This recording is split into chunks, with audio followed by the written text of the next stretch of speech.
અરવલ્લી મોડાસામાંથી એટીએસની મોટી કાર્યવાહી। અલ-કાયદા મોડલે સાથે જોડાયેલા કુલ 4 આતંકીઓની ધરપકડ। મોડાસા શહેરમાં સૈફુલ્લા કુરેશીની એટીએસએ કરી છે ધરપકડ। સૈફુલ્લા મોડાસાના એક ફર્નિચરની દુકાનમાં કરે છે નોકરી। સૈફુલ્લા સતત સોશિયલ મીડિયા પર હતો એક્ટિવ। સોશિયલ મીડિયાના અલ-કાયદાના મોડ્યુલ પર કામ કરતા હતા। એટીએસના જિલ્લાભરમાં સર્ચ બાદ મળી છે સફળતા। રાજસ્થાન ગુજરાતના બોર્ડર જિલ્લામાં એટીએસની નજર। જેકેએસ ગુજરાતી સાથે મયુર પોકાર માલપુર। કુરેશી અમે છે ને મને અમોનો મારો ભાઈ એક સંગાતે જોઈન્ટ ફેમિલી વાળી છે, પણ અમને કશી ખબર નથી એ ફોનમાં શું કરતો હતો શું નહીં, બરોબર। તો અમને તો કંઈ જાણ નથી એ શું કરતો હતો એ શું નતો કરતો।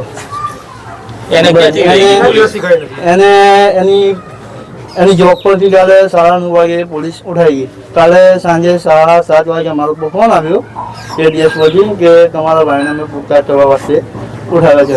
બસ આટલું। તમને ક્યાંય શંકા લાગે કે કોઈ જોડે ફોનમાં કંઈક કરે છે કંઈક? ના, કોઈ શંકા નથી। એને કંઈ કીધું જ નથી, કંઈ વાત જ નથી કરી અમને। કોઈને મળવા આવતું તું ઘરે? ના, કોઈ નહીં। કોઈનો ફોન બી નતો આવતો, કોઈ મળવા બી નતો આવતો। સીધી પોલીસ આવી તેને લેવા? હા, એટીએસ ઓફિસર આવ્યા અમને લઈ ગયા બસ ત્યાંથી જોબ પરથી। ક્યાં નોકરી કરતો હતો, શેની કામ કરતો હતો? એ રજાડી ફર્નિચરમાં જતો હતો, ત્યાં પેલું બધું બતાવવાનું બસ સારી ફર્નિચર। એ 1.5 વર્ષથી ઘરે આવ્યા પછી એ ફોન પર આ રીતે કરતો હતો, ખબર? હા, રાત્રે 2 કલાક ફોન લઈને બેઠો હતો ને બસ એ ફોનમાં શું કરતો હતો અમને ખબર નહીં। આ પોલીસ ઉઠાઈ ગઈ, તમને ક્યાંથી ખબર પડી?